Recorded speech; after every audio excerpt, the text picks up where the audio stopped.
welcome to the Might Ramble podcast. Ron, tell us about that. Not 2, not 3, not 4, not 5. Now I am become death, the destroyer of worlds. From this distant vantage point, the Earth might not seem of any particular interest.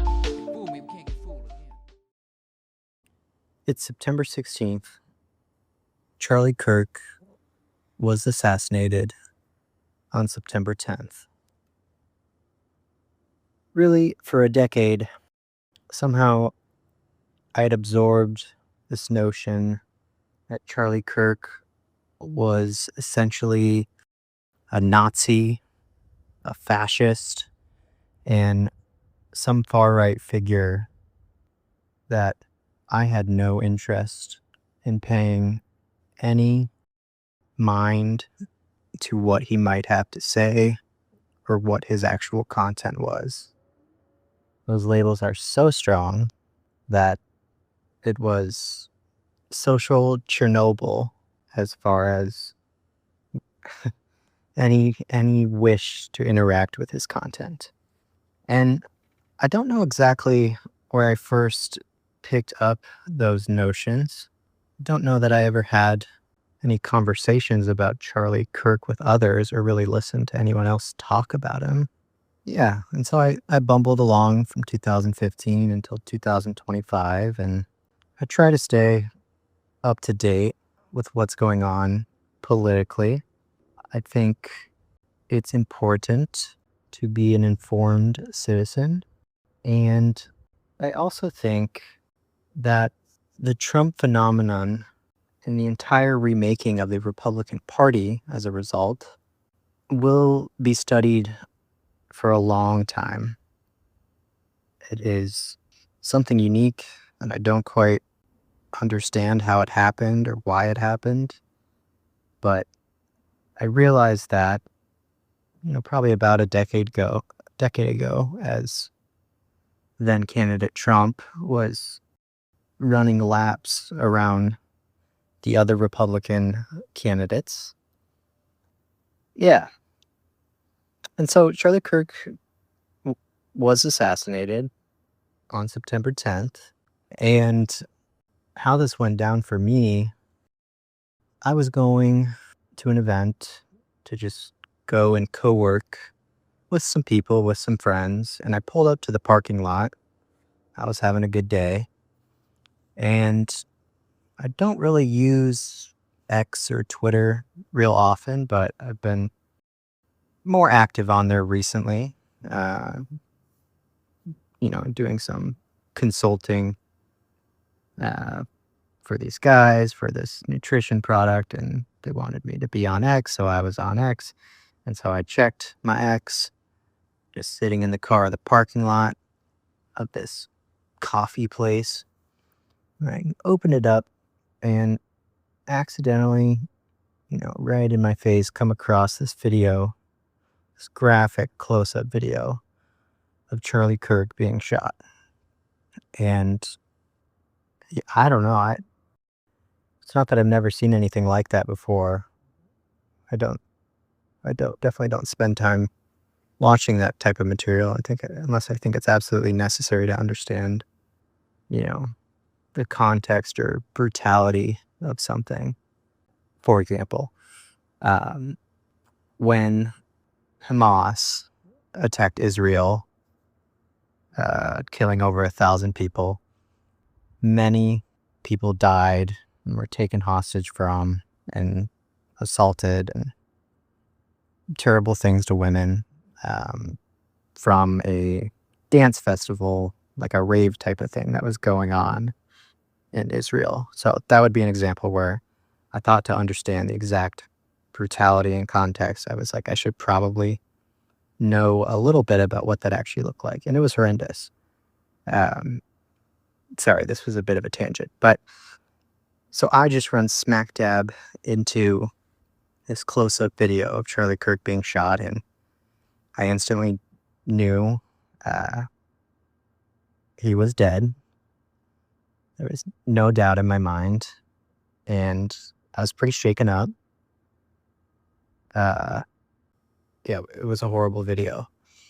And I knew right away that this was going to be a big deal. Yeah. I was shaken up enough by it that I texted my brothers. I said, guys, whatever you do not watch the Charlie Kirk video. And they, of course, were like, well, now we need to see it, right? And I was like, no, don't do it. And they're like, well, why'd you tell us? I'm like, this is going to be a big deal. I promise you're going to come across this. And yeah, I went on with my day. To be honest, it was hard to think of much else, but I went to this co-working event and I worked out. And at some point, I published on a different Substack an article concerning, political discourse and how important civil discourse and the ability for people with different views to talk to one another is and was. And I published this article, on a prior Substack back in March. And so I'd been working actually to republish it on my new Substack and update it a bit. And that night of Charlie Kirk's assassination, and then the next day, September 11th, I thought there was some very pertinent material in there regarding civil discourse. So I thought I better continue writing it and get my thoughts out. And as I started writing it, I got to thinking, I had these preconceived notions of Charlie Kirk, but what if I just wiped the slate clean and really tried to get an understanding of who he was, what he did, why he mattered. So I just started, diving into his content, and yeah, I was surprised. I was off base in a lot of my preconceived notions, that's for sure. Yeah, I'll state unequivocally, his assassination is abhorrent. It is a great tragedy. It is not good for anyone moving forward. And although I do not agree with a large swath of Charlie Kirk's views, he was not a Nazi and he was not a fascist. I think he was sexist in certain ways. I think he was racist in certain ways. I haven't explored all the labels. I know he had some things to say about Islam and gun violence and abortion. Yeah. So I'm not denying it all. I think he was bigoted and ignorant in a variety of ways. Very strangely, I also came across a video of him. It was the strangest video. It was an African-American man trying to defend the idea that race is a thing, and Charlie Kirk being like, race is only a thing because society made it a thing. We are all the same. I wish that our society was colorblind. So just strange. And I've been a consumer of information for a long time, and I try to be careful. I've never really been much of a producer of information, and one real big takeaway as I've tried to digest Charlie Kirk's assassination and make sense of it is, holy shit, is it hard to figure out truth from distortion in American politics right now. And some of that is coming from the right.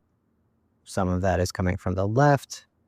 Undoubtedly, an unknown proportion of that is coming from other countries, essentially, what did I say?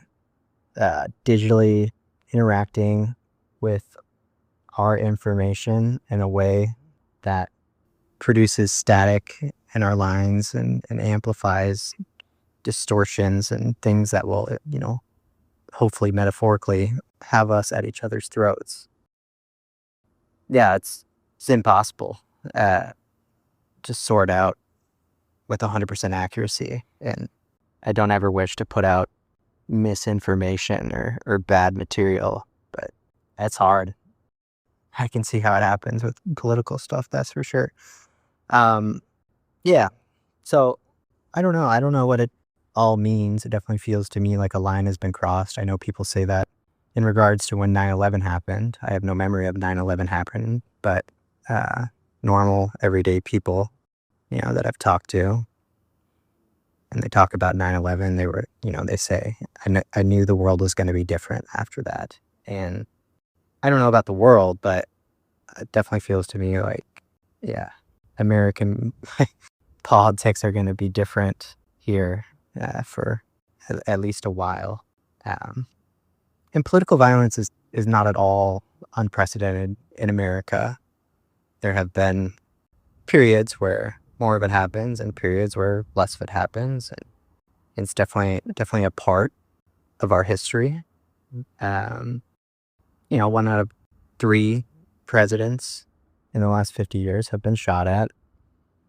Obviously, Abe Lincoln was assassinated. JFK was assassinated. I think there may be 2 others whose names I'm not remembering, but RIP. Within the 1960s, we had JFK, Martin Luther King Jr., Malcolm X, RFK. I think those were all within a 4.5 or 5 year period. Followed up by, I think it was 2 attempts on Gerald Ford. And then once we get to the 80s, a severe attempt on Ronald Reagan. So this stuff is not unprecedented. What is profoundly tragic about the Charlie Kirk situation is he was just a citizen. He was not an elected official. He had no formal power. He was not in control of policy. For the most part, he was literally a dude showing up on college campuses to share his viewpoints with college kids who, many of them had never had exposure to some of his, political viewpoints. And most definitely higher education should be one of the safest places to have open discourse about different ideas, and one of the safest places to, have viewpoint diversity. I might have just said the same thing, but hopefully you get the point. And I've heard people on the right, or maybe right-leaning is what I would say, share something to the effect that Charlie Kirk was the closest thing we had to a living embodiment of the First Amendment. And I don't know, I haven't sifted through all of the 350 million Americans and what they're up to, but I guess I don't know of anyone else that was being more courageous about going into environments that did not share his views and having the courage still to go in there and try to engage in civil discourse. Much of his rhetoric for sure was divisive. I'm sure there are videos where, he's more and less calm. In the videos that I saw, although things could get heated and contentious, I didn't see him be outright disrespectful to anyone that had a different viewpoint.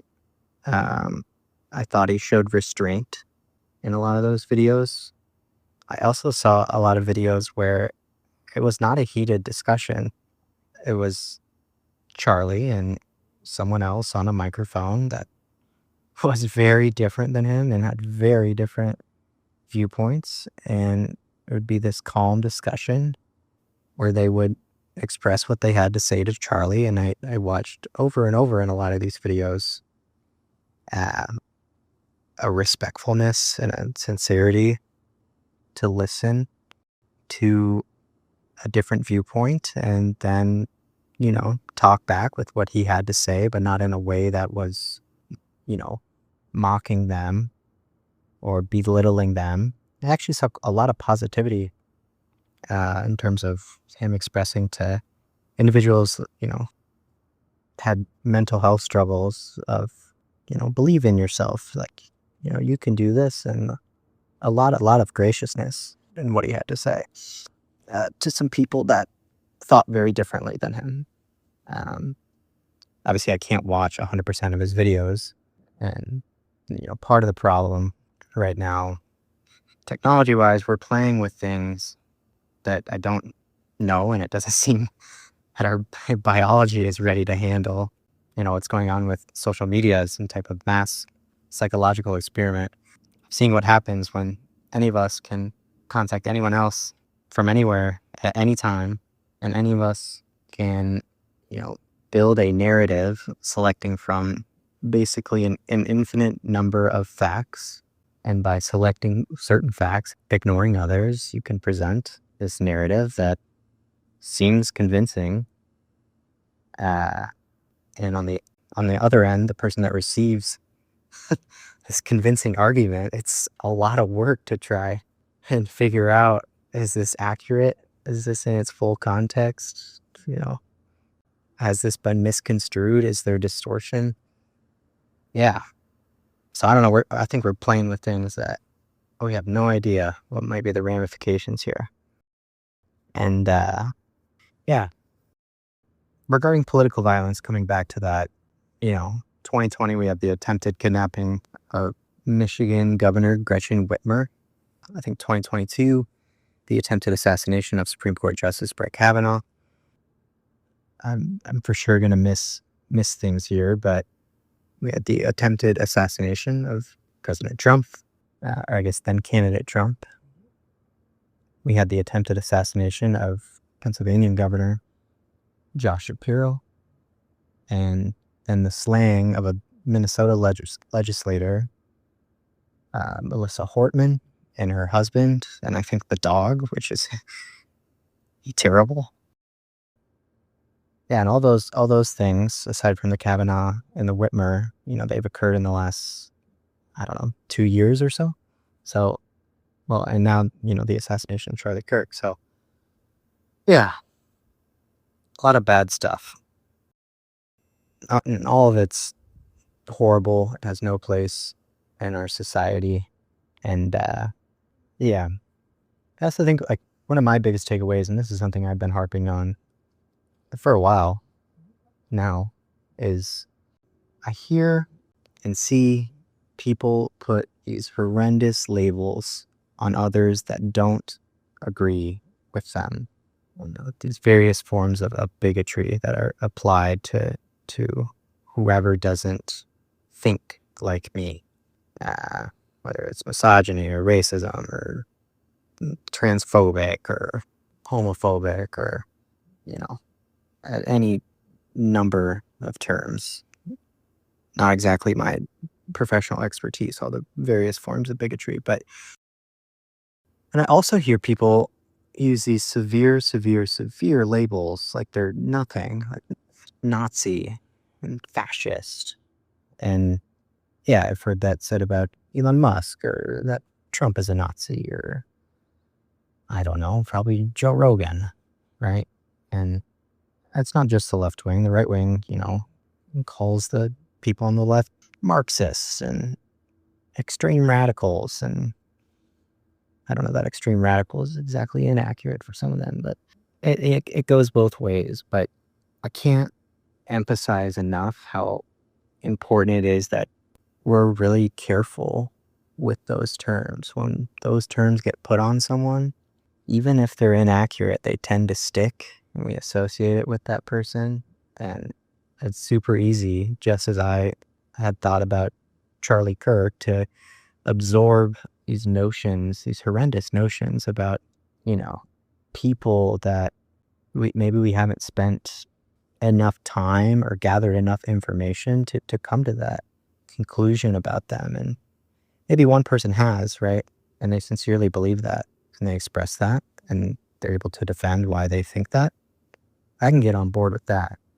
But just casually throwing that stuff around, that propagates from one person to the next, to the next, to the next, to the next. And pretty soon you have a bunch of people, that think a label applies to someone, and it's a severe enough label that it delegitimizes anything that person might have to say.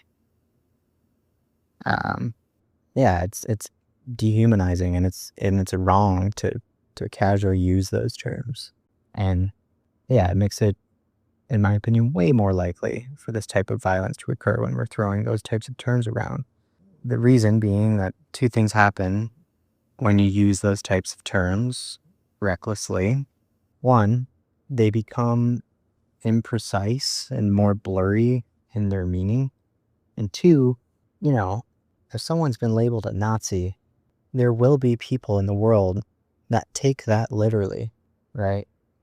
And gun violence is overwhelmingly committed by men. The Charlie Kirk assassination was not a mass shooting, but mass shootings are overwhelmingly committed by men. And we're also in a crisis right now of young men dropping out of society and retreating into the internet, right? And when you drop out of society, you're not in college, you're not dating, you're not hanging out at the local bar, you're not going to church, you're not, you're just not doing things where you're connecting with others regularly in a way that's best for human well-being. When you're not doing those things and you're retreating back into the internet, those mass psychological experiment we're playing, if you get down certain rabbit holes and you're disconnected from society, the guardrails that would normally be in place to prevent someone from committing an act of violence like that, they're not there anymore.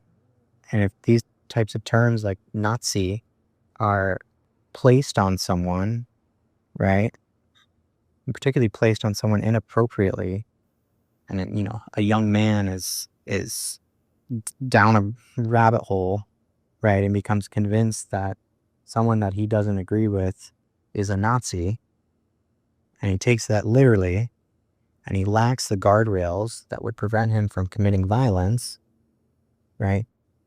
What ends up happening? It's like this exact type of thing. Well, we don't know that for certain about Kirk's probable assassin, Tyler Robinson. I think, due process matters, but everything points to that being pretty clear. And we don't know that exact process occurred, right, in relation to this assassination, but I think the through line is solid there.